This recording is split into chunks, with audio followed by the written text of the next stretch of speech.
Oh dear, Thomas. What's up with you? Sir Top Hat has taken my branch line away and given it to some other tank engine called Ryan.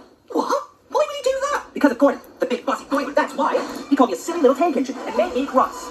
Big engines always think they're better than small engines. That's right. They look down on us, even when we're the ones on top. Exactly. Never overlook the little engine. Little ones are really useful too. We got trucks to pull, so make them extra full. I've never known a job that I couldn't do. With a bit of help from me, maybe.